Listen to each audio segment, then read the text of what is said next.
Clickable button remove chewies from stage. Uh, Hello, everyone. This is Awesome Sauce Radio. I am your host, Blind Adam Wonders, the comic pimp. Hope you're having an amazing, blessed, and awesome Thursday night. Uh, I'd like to thank the sponsors for this episode, the Big Apple Comic Con. Big Apple Comic Con returns November 23rd at the New Yorker Hotel from 10 a.m. to 7 p.m. For all the information on that convention, please go to BigAppleCC.com and tell them about it on the site. Also, I want to give a shout out to Mike Zappick. I'll be seeing you October 19th, sir, at Jade Cycle Bob Secret Stash. Ray Kevin Smith and Jason Mewes autograph signing. Cannot wait. And now that we got the sponsors out of the way, I want to give a quick shout out to JB. JB Wheels is the man in the chair.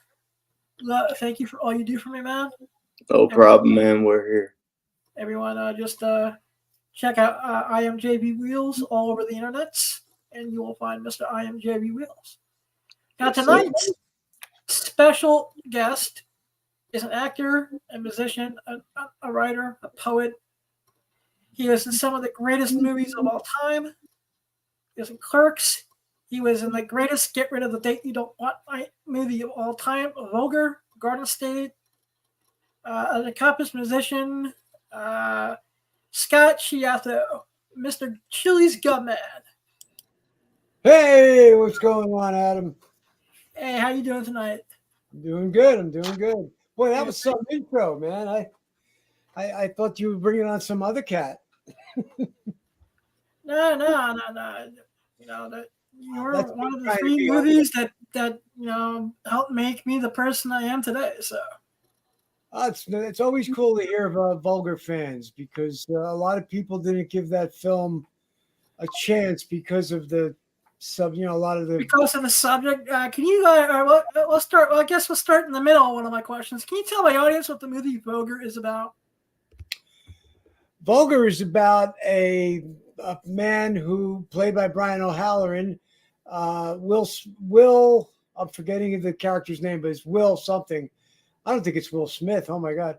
But no, that would be hysterical. That was, but he wants to be a children's performer, a clown, and he performs at birthday parties and such. And it's a passion. He really wants to pursue it on any way possible, but it's not going real well for Will. It must be Will Carlson. He gets this crazy brainstorm idea that he's going to, for side money, he's going to do adult parties as Vulgar the Clown as a joke. But it's not a joke. His first party, he's abducted and it's pretty bad nasty. things happen to right to poor Willie. And then it turns into somewhat of a revenge movie. But, it's really a well-crafted independent film. I don't think it was given a good chance by people because it is pretty nasty subject matter. I mean, yeah, I rewatched it because any excuse to rewatch it is a good excuse. Mm-hmm. And I was like, okay, I can see why people would leave after the first 10 minutes when I popped this in. But it's still one of the greatest movies of all time to me. It's hysterical in all the wrong ways. Right. Well, that's true, and that's from the mind of Brian Johnson. Brian Johnson, a comic book man. Yes. Yeah. So do you remember any memories of making Vulgar with Brian and O'Halloran? Yeah. Well, probably one of the more interesting things. That was one of the first films I worked on where there was a lot of there was physicality in the scene. Originally, the way the confrontation scene, the first scene, is Will, instead of tackling him through the door, my guy Travis, Will grabs a sledgehammer and gives him a blow in the knee. But the day of filming, they came up with this whole thing of, well, you're gonna get tackled through the screen door, bounce down off of the porch onto the front lawn, and then the police are gonna converge on you. And before I had a chance to really even think much about it, I was all in, but I had never done stunts. Luckily, Brian O'Halloran, who's really a very accomplished actor from the stage as well, he had some combat training, and he said to me, I will, I'll take the lead on this with the physicality. I'll tackle you in such a way we're not going to get hurt. So I had complete faith in him, because essentially method acting, you kind of have to forget that that's about to happen and just stick to what's going on with your character. But we rehearsed one before we started. Before we were about to rehearse the rehearsal take, it really hit me, because they had an ambulance on standby, and I'm like, man, somebody can get really hurt here. And I'm like, Oh, wow. well, what they were doing was and I don't want to make it sound like he was reckless and irresponsible, because I mean, all I got was a tiny scratch on my neck, and that was no big deal. But they were taking a wooden frame screen door that they had built as a prop, and they were nailing it around the perimeter of the door frame, so that we had to, with force, come blowing through that door. And so they did one as a test, as a run through, and that went well. And then we did the real take, and thankfully that went really well. And it really does look pretty awesome on camera and in the final product, to see that kind of action in a low budget black comedy or dark comedy, whatever you might want to label vulgar. And it was really great to be a part of that scene, because once again, I get to go head to head with the awesome Brian O'Halloran. That's true. And speaking the first time that you guys clashed, what are your memories of Clerks? And the thing you're probably most remembered for at this point? Oh, yeah. Well, without a doubt, thanks to fans and thanks to Kevin's amazing multi-unit, his universe. He had one of the first, before Marvel, he had the insight, or he had the thought, the creative thought,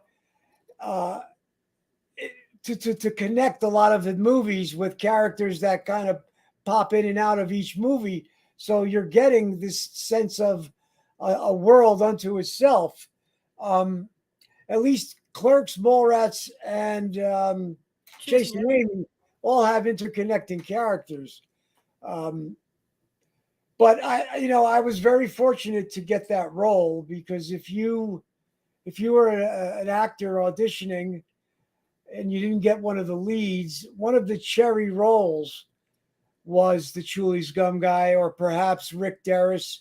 The standout sub characters, the supporting characters. And what's really interesting, somebody pointed out to me not long ago, if you do the chronology of Kevin's career, the very first two characters that he created that you're introduced to are Dante and the Chewies guy, really. So when I looked at it, that is true. yeah, and it's a pretty amazing, wonderful thing. It's just a blessing. The film was a blessing. I had pivoted from music to acting in my late 20s. I was older than a lot of the cast. I was 30 years old when the film came out. I'm 60 now, and we're celebrating 30 years of Clerks this year. So it was really just a blessing beyond my wildest imagination. It truly was a dream come true. I mean, Kevin's dreams were coming true, but a lot of us connected with that movie. Our dreams were now launched. I mean, I can't think of one of the more successful fandoms in more entertainment that's lasted the test of time than Kevin's movies. Yeah, it truly is. It's been an amazing blessing for everybody. Yeah, I mean, Secret Stash has now been around for almost 27 years. Mallrats is turning 30 next year. Yeah. You know, It's amazing. It's amazing. You know. why do you think Kevin's movies last? The test of time. Well, I think there's an irreverent sense of comedy, an irreverent uh, approach, very relatable characters.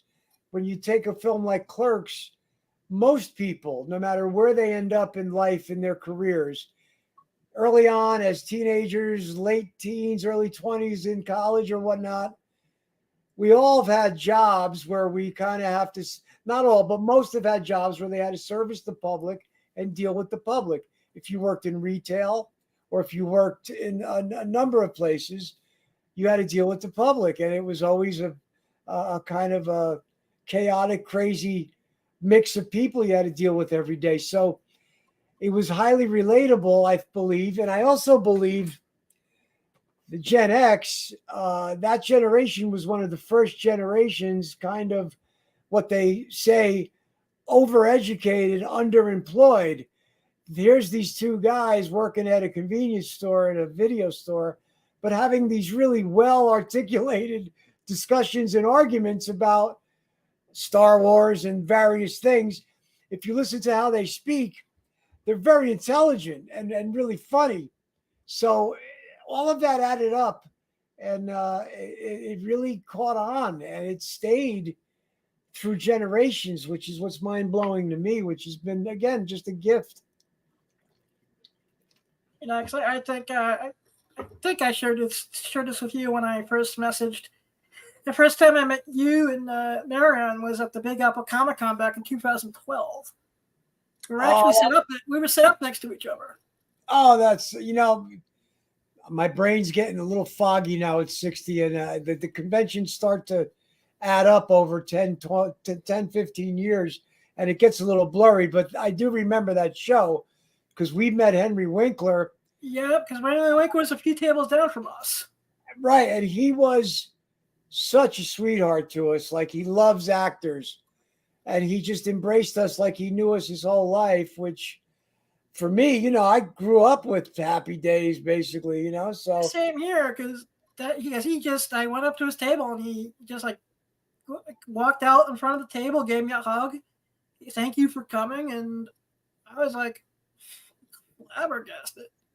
Yeah, really, really sweetheart of a guy. New Yorker. I mean, I followed his career after Happy Days because I was an aspiring actor, and he was an inspiration for what he did. And he was another guy who was kind of a character actor, but then he was he was seen as a lead. This is long before Gene Cousineau and Barry. Arrested Development. He was brilliant in Arrested Development.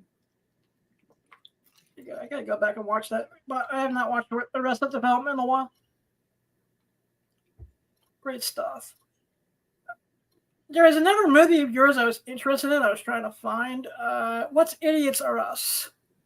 I was just talking to the director of that the other night. He's actually a good friend as well. We went to high school together. In the not too distant future, his films are all going to be streaming. Currently, they're not. He got stuck in between the DVD world and the streaming, and everything was the DVDs were through Amazon's DVD direct. They print them up directly as they're sold. So there's never any amount that's sitting around on a shelf. So it's direct to disc, which was great for all of us at the time. But then one day, Amazon, not long ago, cut that program entirely, and it was all streaming from Amazon. The files he had were not ready for that just yet. So he will be up there with all of his films. But Idiots Are Us was a really fun movie. It's a buddy comedy, essentially about a 3-piece punk rock band that were childhood friends, 2 guys and a gal, and they go off on an adventure to save one of their friends who gets basically shanghaied by a lunatic. It's really just good-natured fun. We won the feature comedy at the New York Film Festival back in oh god, it must have been 2009 or six or I don't know. It's Yeah, I 5 years. think IMDb says 2006. Yeah, there you go. But it was a really fun one to make. It was a fun one to see with an audience. People genuinely just laughing and enjoying it. You know, it had music. It had very, I'm going to call it politically not well, PC comedy. There was nothing too edgy. It's not a family movie, but it's fun. You know, it's just good natured fun. And it was great to be a part of that one. Thank you for digging that up because that will be coming out on all the streaming platforms. Like I said, I was looking on IMDb and I was like, wait, I've never heard of this. I like the title. The title caught me right away.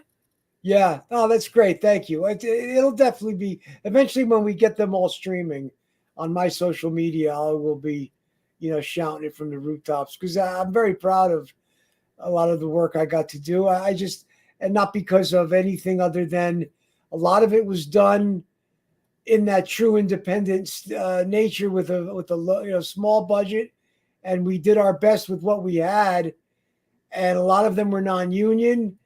I've got nothing against the union whatsoever, but I managed to make a career out of staying non-union and getting nice contracts along the way.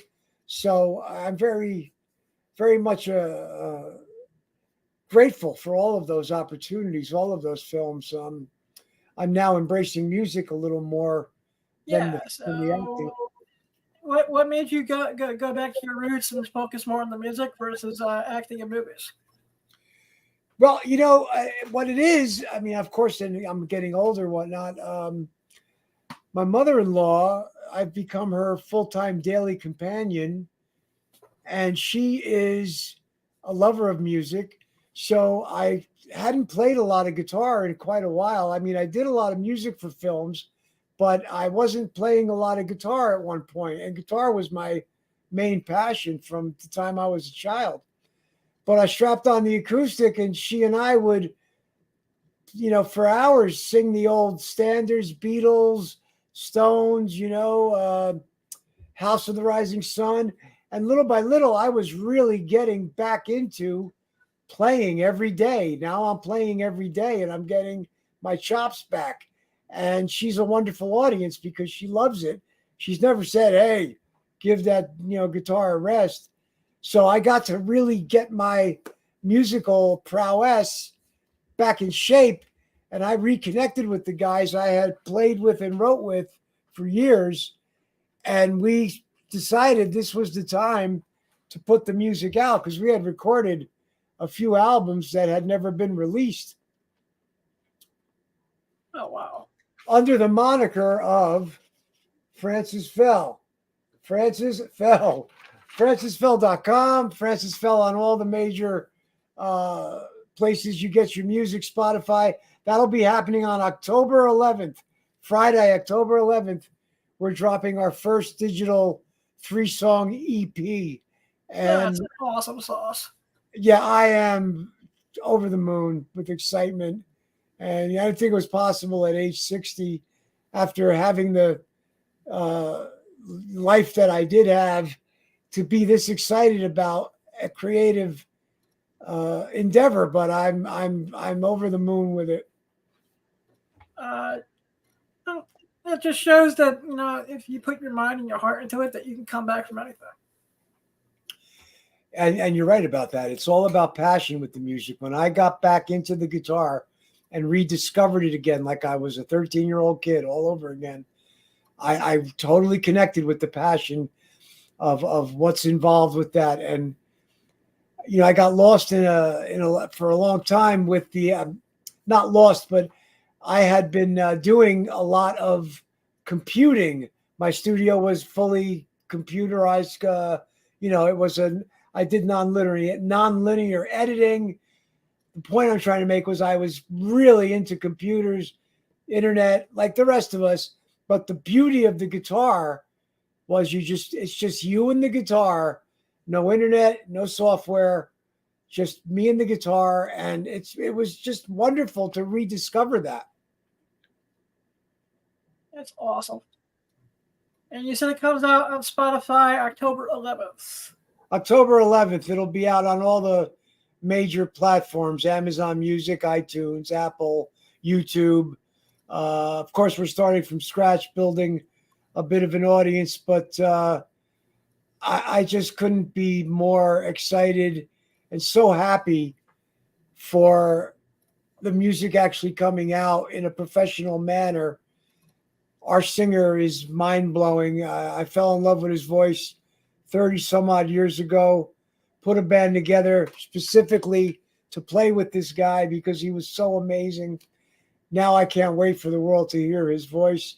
And I spent a lot of years writing music with him right up until I auditioned for Clerks. Bouncing back, what was the audition for Clerks like? Well, that was pretty amazing. You know, I bet you're going back to a time, no internet. Actors would follow the trade papers, Backstage magazine, Backstage newspaper. It was really, it was a trade. Backstage, Showbiz was another one. They would come out once a week. You'd run to the newsstand to get them and look through the auditions. And then your local papers, which is how I found Kevin's audition. He had a spot in the local paper, the Bergen Record, I think it was, or the Herald News. And back then there wasn't a lot of films being shot in New Jersey. So when I saw that audition notice, I said, I got to get to this audition. It was an hour and a half away, but that didn't matter. You know, I got there early and I did my monologue, and very thankfully, Kevin liked what he saw and he called me back. And then that second audition, you read from the script, and that was it. The rest, as they say, is sort of a celluloid history, but a beautiful blessing, just nonetheless. Sure. Now, I've gotten Brian O'Halloran's take on this, and he said that the smell of it made him sick. How disgusting in life was that iron lung prop? Well, it wasn't iron, it was tripe, and it was wrapped around a styrofoam ball stuck with pins, and they rubbed dirt on it and they stuck actual cigarette butts into it. What's unfortunate is because film was in a limited supply, there was never a cutaway, a close-up on that lung, but it really was disgusting. And it was, I had that was my bag, the satchel that the chewies guy pulls the lung out of. And luckily I had gloves because it was disgusting. So, the chewies guy mans the gloves, puts it on the counter. I think we only were able to shoot that 2 or 3 times tops. It's all one long take, but it was really disgusting. And I've even seen the deleted longer version of the clip too. With the extra dialogue with it, because I know my thing is I just love catching. You can hear, you can smell it, you cock smoker. Yeah, that's Walt Flanagan, I believe. Yeah, so I was just like giggle every time I hear that, because you can all of a sudden you can hear a pin drop, and it's like yours. Yeah, you can smell it, you cock smoker. Yeah, I'll tell you, such a Kevin movie. What that crowd, I had gotten. We've rehearsed it a few times, and like you say, I would say is it's really one long take, and I got worked up into a fever pitch, but Kevin allowed the crowd to improvise and work with me. So as soon as he says, you could smell it, yeah, and it really helped amping me up. And that's why that scene goes so over the top. And that's how it was meant to be. Like I said, if you were a fortunate character actor to get that role, that scene was meant to be bombastic. It opens the movie in a sense. You're in for a crazy ride after you see that scene. And it's aside from the hockey game on the roof and them getting kicked out of the funeral home, it's the most action kind of. And it was just a mind blower. It was just such a wonderful experience. And it's also a lovely introduction to the character of Veronica too, with her, using the fire extinguisher to get rid of everybody. Right, and then she outs the chewies guy. Yep. Yeah, wonderful. Like I said, unfortunately, you had to wait almost 10 years to even see them get kicked out of the funeral home. Right. Because that was eventually animated. Right. How did your book of poems come about? Well, that's pretty bizarre. I've never made any allusion to the fact that it had any type of true literary merit. Mhm. What it is 6 to 10 years of an alcoholic's, drug addict's journaling, and a lot of it came out as verse and poems. I had really been in a bad shape and in a bad way for a long time with alcohol and drugs. And one of the few things I managed to continue to do was write. I wasn't functioning at a certain point, but I would keep writing. And I wrote and I wrote and I collected up the work. Eventually, by a lot of grace, I did finally get sober. And then many years later, somebody had said to me, you should think about publishing that work. And I thought, wow, I don't know. It's pretty brutal. But I'm so happy that I did see that project through. Scott Meany, who's an amazing artist, he illustrated the book, and it really became an entity once he started illustrating it. And what's been a beautiful takeaway from the book is people have found a sense of hope in the book, and that was never really in the body of work. The writing doesn't glorify the alcohol and drug life, but it doesn't condemn that life either. It just is what it is. But yet the people that have bought the book or have listened to the Audible find a sense of hope in it, so much so that we're working on a documentary, thanks to Brian O'Halloran.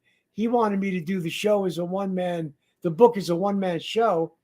And then I got together with Scott Meany and Libmatic Films, and we realized that the live show would be filmed, but really it's a documentary, and it's filled with love, hope, and deliverance from addiction.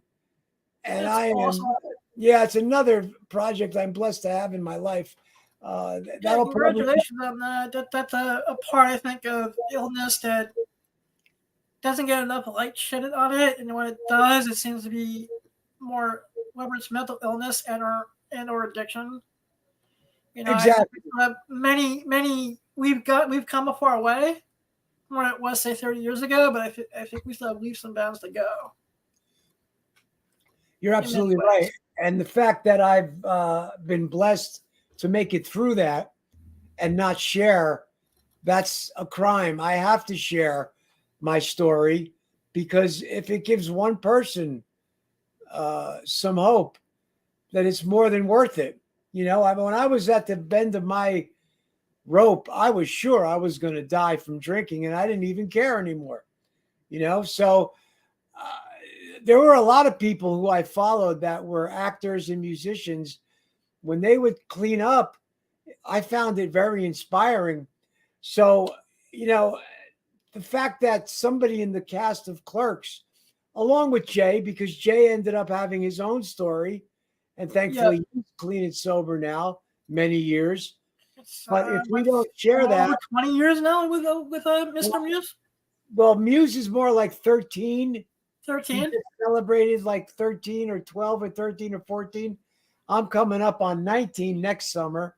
But wow, to not share that is a crime, because you want to get that.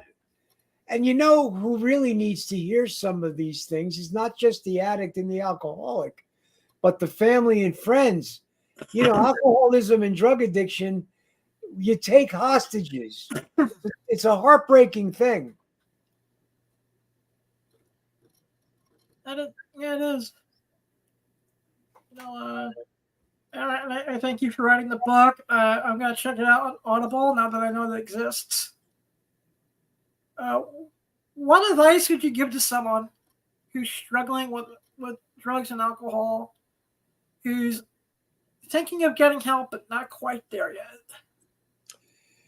Well, that's a very tough thing, and it's a very difficult question to answer because the actual way or the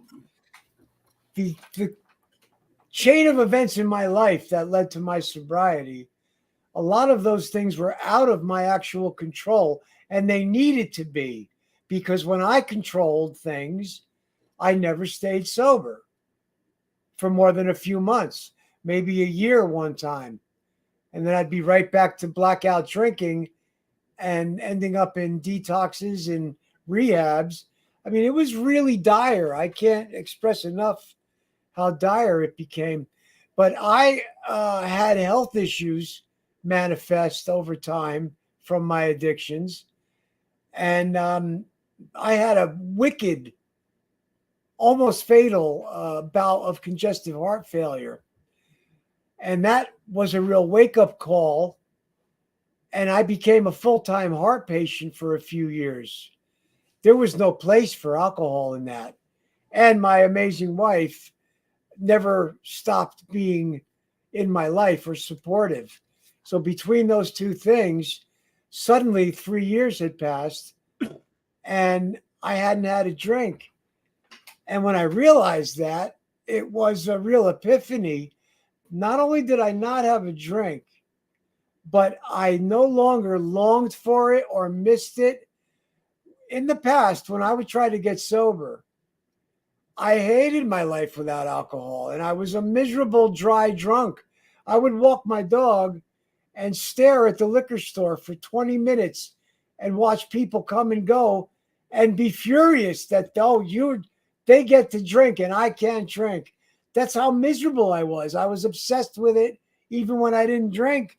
So, that obsession being lifted by the congestive heart failure and being a heart patient for 3 years. Now, I don't suggest anybody go out and have a, medical emergency malady, but that's really the roots of how I finally got sober. The only thing I would say is don't give up on yourself. And,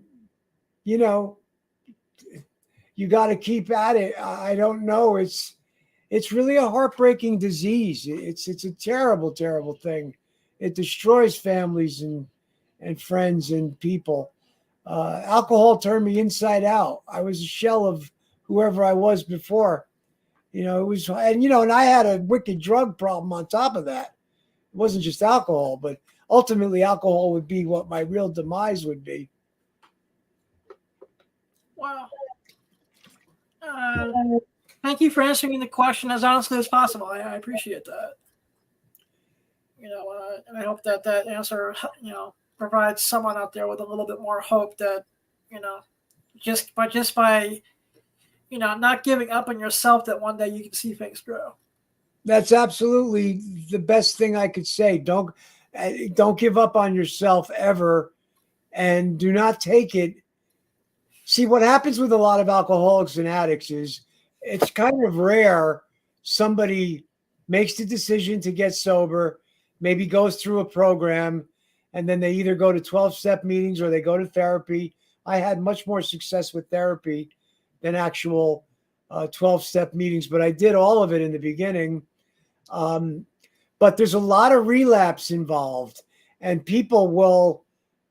the guilt of a relapse after a few months is really intense, but you got to forgive yourself and get right back on that horse.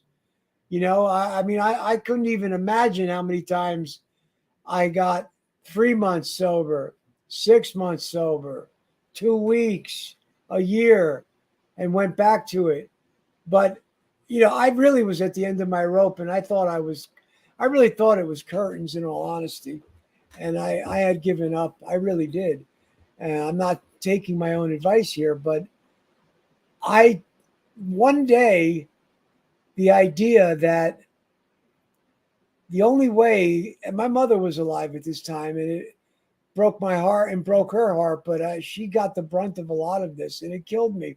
And it didn't help her scenario. She eventually saw me get sober, but the point I'm making is one day the notion came to me that I will actually eventually stay stopped when I'm dead. And it was like a comforting thought, so much so that I started to have suicidal ideations. I figured everybody gets a break. I know I'm not going to drink again. I'm dead. And as horrible as that sounds, that brought me some kind of peace of mind. And that's when I knew my goose was cooked.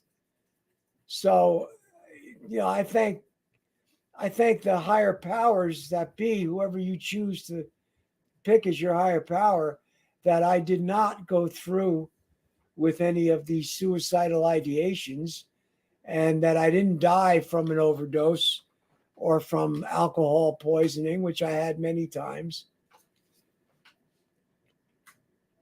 We really got into the heavy stuff here, man. Yeah, I'm trying to reel it back. And what projects besides the music coming out on October 11th you have coming out 2024 or 2025? Well, we've got Francis Fell, which I can't help but keep raising this sign. Francis Fell will be coming out in a few weeks. But this documentary, which doesn't really have a working title yet, that's another big thing for me. It's because it's going to be something that's based in my experience as an alcoholic and addict, based on the book. And the people working on it are just Scott Meany and Libby McDermott and Matt Stolley of Libmatic Films. I can't say enough about these folks. They've really embraced it in a way that's mind-blowing and creative.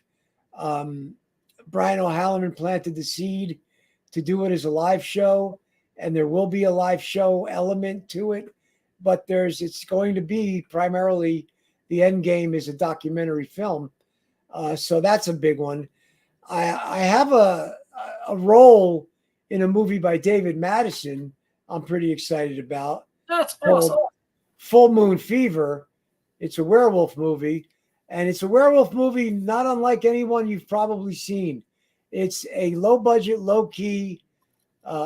It's one man's demise into becoming a werewolf, and it's hard for me to articulate what it is in a nutshell, but it really works on a lot of levels. Amazon, stop. I'm sorry? No, I was telling one of my timers to shut up. Okay. Yeah, Full Moon Fever coming out this Halloween, I believe. My wife has a song in the soundtrack, Jewel Carey. I have a very nice supporting role in this film that I've gotten nice accolades from. A couple of the reviews were, Shaffo, the always agreeable Shaffo, which was nice to hear. It kind of bookended my acting career in a lot of ways. So I'm excited about that. I'm very excited about the music, and Clerk's celebrating 30 years this year. I mean, wow. Hey, next month, my castmates are all going to be in Chicago. The same weekend the Francis Fell record comes out, those guys are going to be rocking it in Chicago. So it's just nothing but celebration. Yeah. Unfortunately, I would not be able to make. Myself included. You're not on the guest list for No Chuli's Gum Guy at that show, but that's fine. I've been blessed to be invited to a lot of these shows over the years. Drenched by hurricane rain as Hurricane Helmet. I must have done who knows how many over the last 15 years. And, listen, I've got the music thing coming out that weekend, and it was a kind of strange thing, but, I'm there in spirit. I support those guys always. I know they support me in my endeavors. So just because I'm not at this particular convention doesn't mean anything other than that's how the it It's just worked how out. the calendar works. Because Yeah. I already booked 2 other conventions in October. It was like one event after the other, week after week. I was like stuffing, and it fell on the weekend of my birthday and my niece's birthday. Oh, wow. Yeah. I mean, there's a lot of folks going to be there. There's some folks that are absent. I don't believe Jeff Anderson's on board for this, but we've done them where there's been everybody. We've done them where there's just, for many years, it was just Jay and Bob would do their thing, and Brian and Marilyn and I were the only ones that were really on the road for a long time. After COVID, a lot of folks got on the road, and a lot of those folks are higher end people from the movies. So it's just a financial reality that they're booking a lot of these people. There's, the money runs out for a small potato cat like the Chewies gum guy. Yeah, unfortunately sometimes, but I want to. Where can the audience find you online, Scott? Well, scottschiaffo.com. I'm Scott Schiaffo on all the social media. Francis Fell is Francis Fell everywhere now. francisfell.com. I'm able to interact a lot with my social media, which is nice because it is a grassroots thing. Yeah, I actually was giggling to myself, and I never thought 30 years ago that one day I'd be friends with you and Mustafa Amathemi, who played Hooper X and Chasing Amy, and I'd be chiming in with a conversation with the two of you on a social media one day. Well, it's a wonderful gift that I'm able to. I have the time and I have the inclination, and I love to give back. The Viewers universe is a wonderful thing. I've never really had a bad experience with anybody. The fans are great. That movie helped put me on the map and helped me do so many other things. So, all good. Like I say, the convention. I would not have this podcast without Clerks. There you go. Right. I wanted to make sure I had enough time to get this out. But I want to thank you and everyone else who's involved with Clerks or the Viewers universe for taking a very depressed, very bitter, blind kid and teaching him how to see the world in a different way. And that the one lesson I took away from all Kevin's movies was I don't need sight to have a vision, and just go out and try. Man, that's a beautiful. I just want to thank you for the memories and the inspiration over the last 30 years. Wow, man, I almost welled up, brother. I think you did. It's always so wonderful to hear that Kevin's films have inspired a lot of people, but your story is pretty special. So you keep going, brother. Yeah. One final question: have you ever tried? As I'm thinking of buying one of Marilyn's lasagnas that she's selling at Epsi. I think she sells the recipe, right? I don't know. I also saw. I could have sworn I also saw that she sells actual made lasagnas too. I wouldn't doubt it. I mean, that's a wonderful, cool thing. I've never tasted a lasagna, but I'm sure, like, she's a wonderful actress. I'm sure she's a wonderful cook. Yeah, I saw that in Epsi about a week ago, and I was like, I'll wait a little bit and talk to everyone else in the VSQ family and get some other reviews before I spend the money.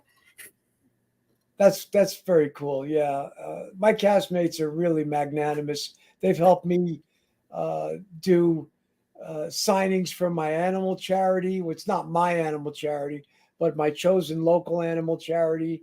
For years, they would donate, a lot of signed merchandise. They're great people. They really are. I'm not just saying it. Yeah. What's the animal charity, real quick?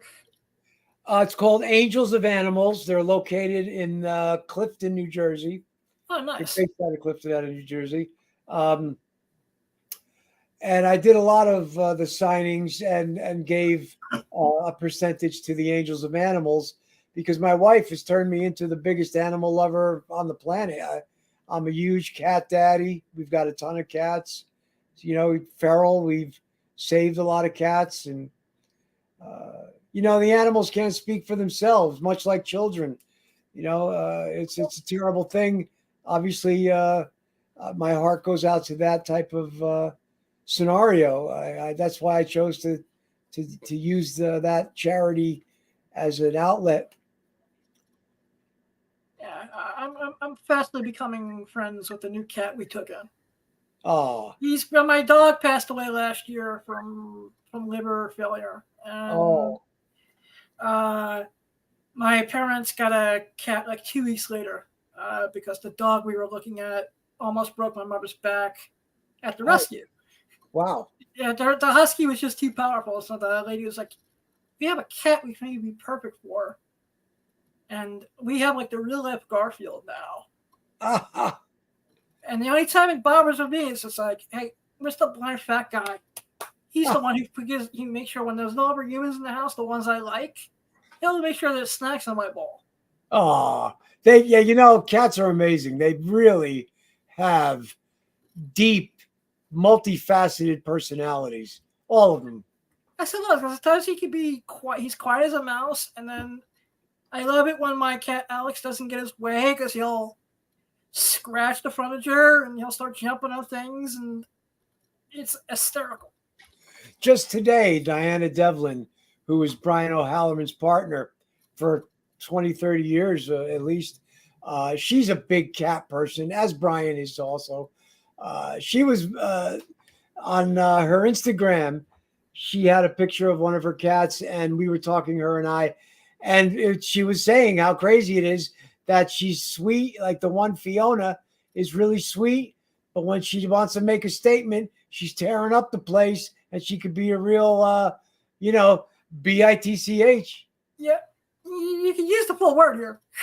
I know. I've become very. I've lost a lot of my edge at 60 All right, years well, that's old. good. You know what? I'm noticing when you, and I'll be 51 in 2 weeks. I'm noticing that as I'm getting older, I'm noticing that myself, so thank you. Yeah, I just, you know, and my wife is not the biggest fan of brutal language. Like you know, she's not a prude, but you know, I grew up single parent. My mother raised me in the low income housing, basically the projects. So I was the least likely to go to college, and I ended up with 3 college degrees, which is bizarre. But long story short, you know, I had a pretty foul mouth, but I've cleaned it up considerably over the years.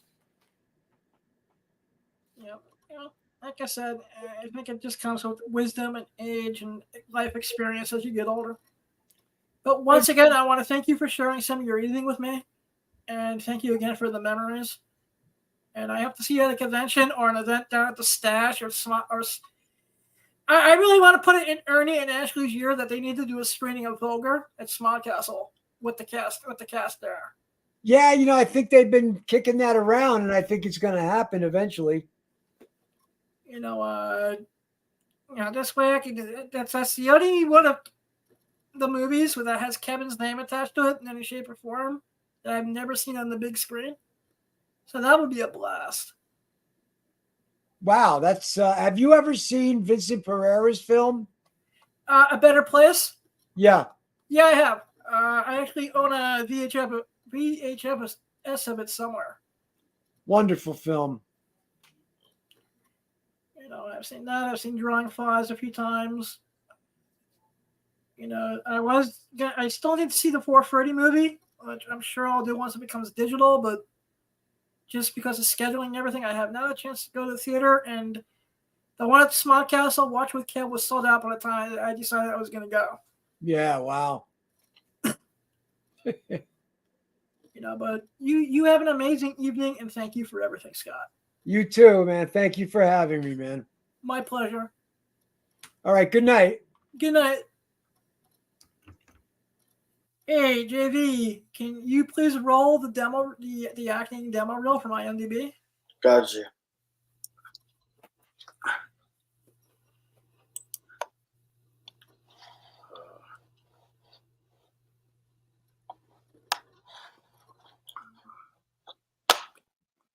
1 sec.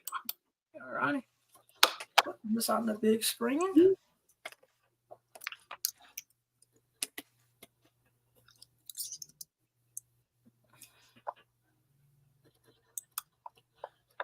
It's something that IMDb wants to play nice because their video player sucks. We got it. Also, sauce. Just verifying. Yep. Verify. You can all verify. Verify. Verify. Testify. You're picking nuts. And now that I have a crush on LB Plaza too. Let's bring that back. Yep. All right. Presenting on screen now. Awesome sauce.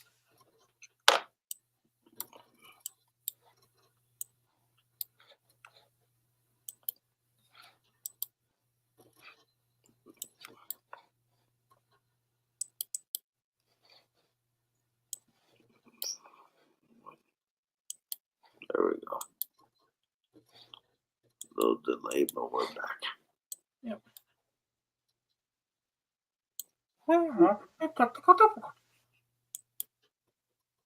Yeah. Do you mind if I drink this here? Sure. Yeah. You open? Yeah. Pack of cigarettes. Are you sure? Am I sure? Are you sure? Am I sure about what? Do you really want to buy those cigarettes? We can handle this ourselves. It was an accident, It's a goddamn misunderstanding. Jill, would you tell them we can handle this ourselves, please? What the fuck are you looking at? It's gonna be okay. Miss you so much. Oh, here he comes. Hello, Rick. Oh, hi, Carmine. I've been looking for you. You looking for me? That's funny, because I've been looking for you. Isn't that funny, Javier? He's looking for me, I'm looking for him. This is Javier, my friend. Say hello to me. But should you? This is where you're heading. Cruddy lung, smoking through a hole in your throat. Do you really want that? Well, it's already too late. I guess No. we'll just. And try some gum instead. Here, chewies gum. Try this. What? Just for a little while, Travis, not too long. I mean, just until you cool down a little. You fucking coerced her into saying that. Simmer down, shitbag. All right, fine. Come on, you bitch.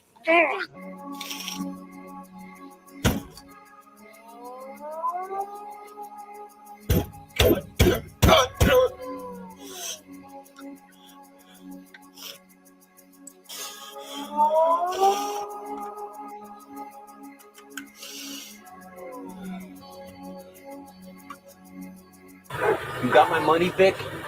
I'm short today. You certainly are. And it certainly beats this. Oh, Jesus. It's a picture of a cancer-ridden lung. Keep it. I repeat, go fuck yourself.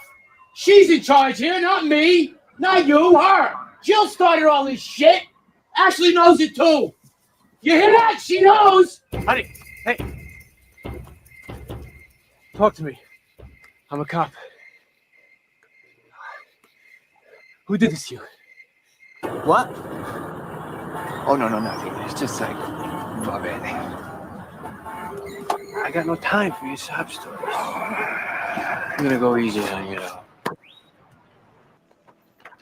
Hope your performance is a little better tonight. What was wrong with my performance last night? Oh, nothing, only that it wasn't very good. I don't think that it was that bad. Believe me, you were. I'm a good actress. Last night was an atrocity. You're a fucking liar. You're the one who's lying. By the way, I saw your little friend today. What do you mean? if you're gonna drink that coffee, I think you ought to take it outside. No, I think I'll drink it in here, thanks. Well, if you're gonna drink it in here, I'd appreciate it if you don't bother the customers. Okay.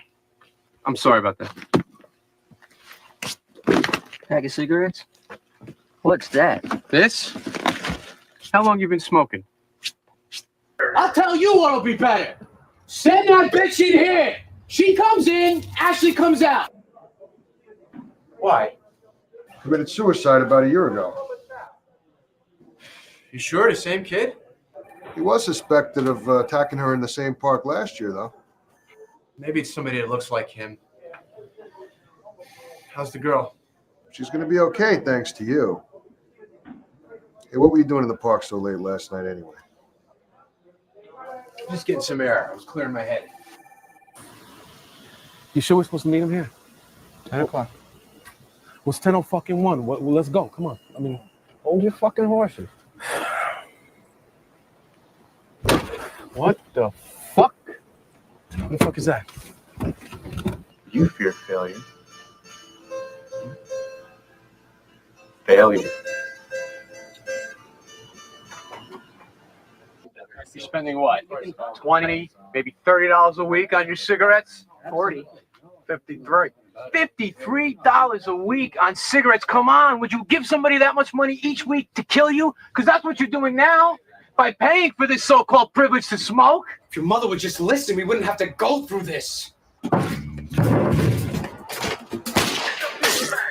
You think I'm fucking with you? Yeah, you talking about clearing this shit up? You got cops skulking around? Don't jerk me off, Captain. Did Andre belong to a gang? Hung around a group of guys, somebody else who may have done this to you? No. What about somebody that looks like Andre? What about your current boyfriend? Haven't had one since Andre. You know, the park closes after sunset. You shouldn't have been here that late. Why were you here? I asked the questions. It's a classic fucking car. I can't believe you did this. Come on. Let it go. Let it go. Took me 2 fucking years to restore this car. Let it go. Yeah, shut up, asshole. Asshole? Let it go? I'm not gonna let it go.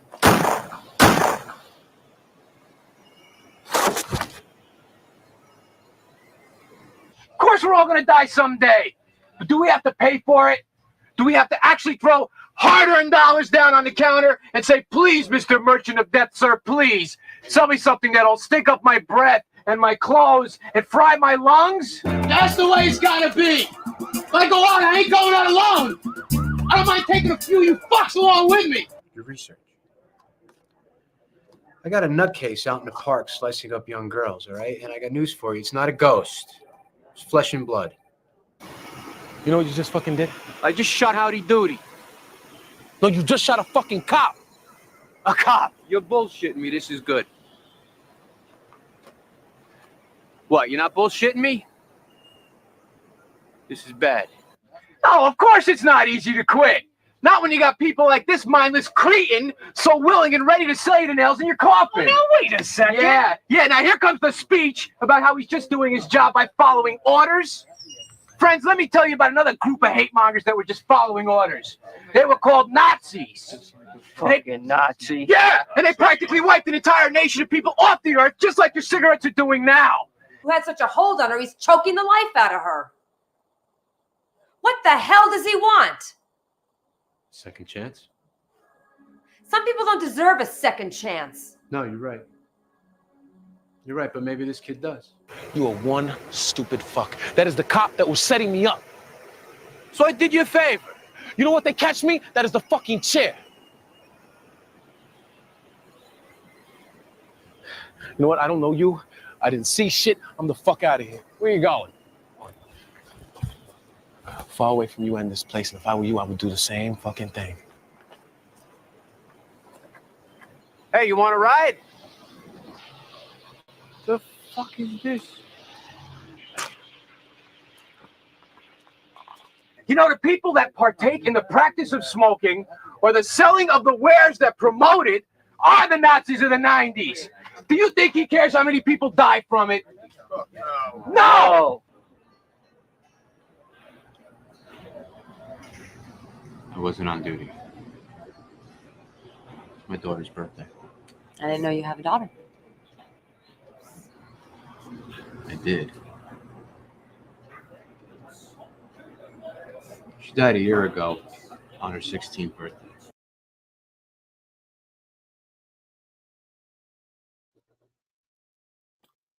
Yeah, my bad, man. This I didn't realize. Yeah, I didn't realize how long it was gonna be.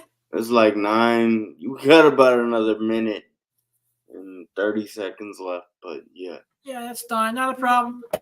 All good. But that is the reel from Scott Chiatho, musician, actor, counselor, author, great human being. This was a dream come from a lifelong fan of Clerks and Kevin Smith movies. This was a dream come true. John, thank you for being a part of it. Anytime, my friend. And permission to get emotional for a minute. Thank you for all the help, friendship, love, and support over the last 2 years.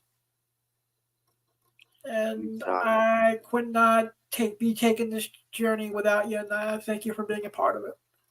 Anytime, man. Thank you. You know, like I always say, my castle is your castle. If there's anything you ever want to do on Awesome Sauce Radio while you're waiting everything together to bring back the Wheels podcast, my castle is your castle, brother. You know that. Thank you, bro. Yep. And with that, I'm going to tell everyone, as I get ready to become subject 151 again, keep one foot in the gutter, one fist in the gold. Go chase your dreams. You just might catch them. You don't need set to have a vision. And it's not what happens, it's what you do about it.